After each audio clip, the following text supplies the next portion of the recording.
Anda nak beli rumah? Anda tahu tak yang pembiayaan rumah boleh mencecah sehingga 35 tahun? Dah ready ke nak ada komitmen yang besar, ratus-ratus ribu dan dalam tempoh masa yang lama ni? Kalau dah ready, apa yang perlu kita pertimbangkan sebelum membeli rumah? Rumah ni nak duduk lama, bukan beli hari ni, esok boleh jual. Jadi, anda fikirlah betul-betul.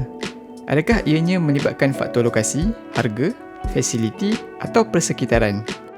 Daripada segi lokasi, 52% rakyat Malaysia masih memilih Lembah Kelang. Sekiranya anda berada dalam kelompok umur 22 tahun hingga 29 tahun, kriteria yang anda tetapkan sudah tentu berbeza dengan kelompok umur 60 tahun hingga 69 tahun.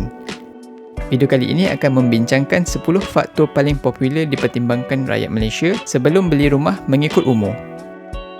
Kriteria yang dipertimbangkan rakyat Malaysia adalah: yang pertama, lokasi. Lokasi kekal menjadi kriteria paling utama dalam pembelian sebarang tanah untuk diduduki mahupun pelaburan.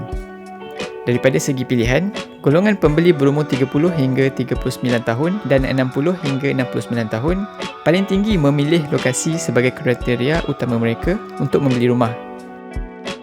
Yang kedua, keselamatan.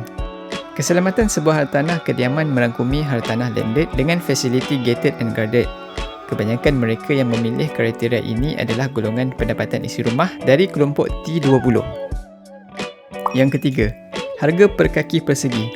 Harga sebuah rumah bergantung kepada harga per kaki persegi yang ditetapkan oleh pemaju hartanah dan juga transaksi harga rumah bagi pasaran sekunder.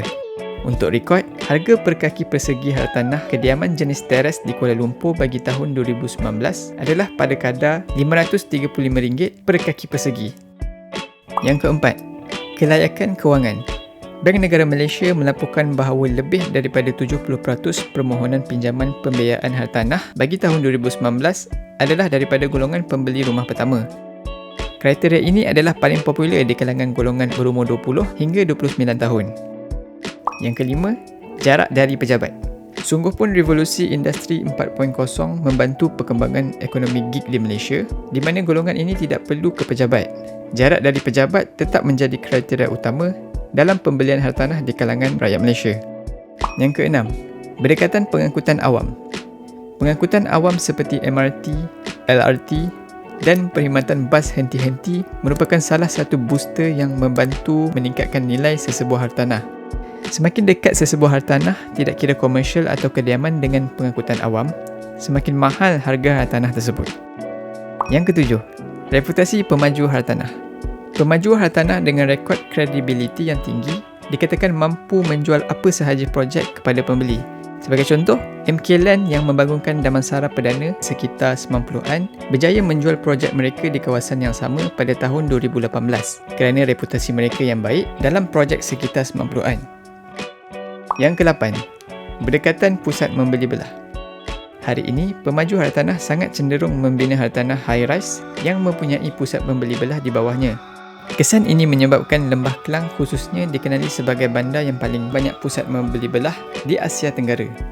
Yang ke-9, berdekatan rumah keluarga. Memiliki rumah di dalam satu kawasan perumahan yang sama merupakan impian seluruh rakyat Malaysia kerana majoriti rakyat Malaysia mempunyai hubungan kekeluargaan yang kuat. Yang terakhir, berdekatan tempat makan.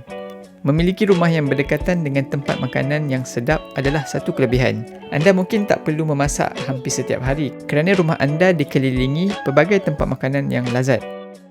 Keutamaan dan kriteria yang dipilih setiap golongan mengikut umur adalah berbeza. Nampaknya, pembeli rumah yang muda ingin rumah yang berdekatan dengan tempat kerja dan keluarga mereka. Sedangkan pembeli rumah yang lebih berusia ingin mencari rumah yang berdekatan dengan MRT, pusat membeli belah dan restoran. Walaupun terdapat pelbagai kriteria yang dipilih, lokasi, keselamatan dan keluasan unit tetap menjadi kriteria paling utama dalam pembelian hartanah di kalangan rakyat Malaysia. Jika video ini bermanfaat, teruskan untuk support Majalah Labo dengan kongsikan video ini kepada keluarga dan rakan anda supaya mereka pun dapat sama-sama belajar tentang ilmu kewangan dan banyak lagi. Like, komen dan subscribe.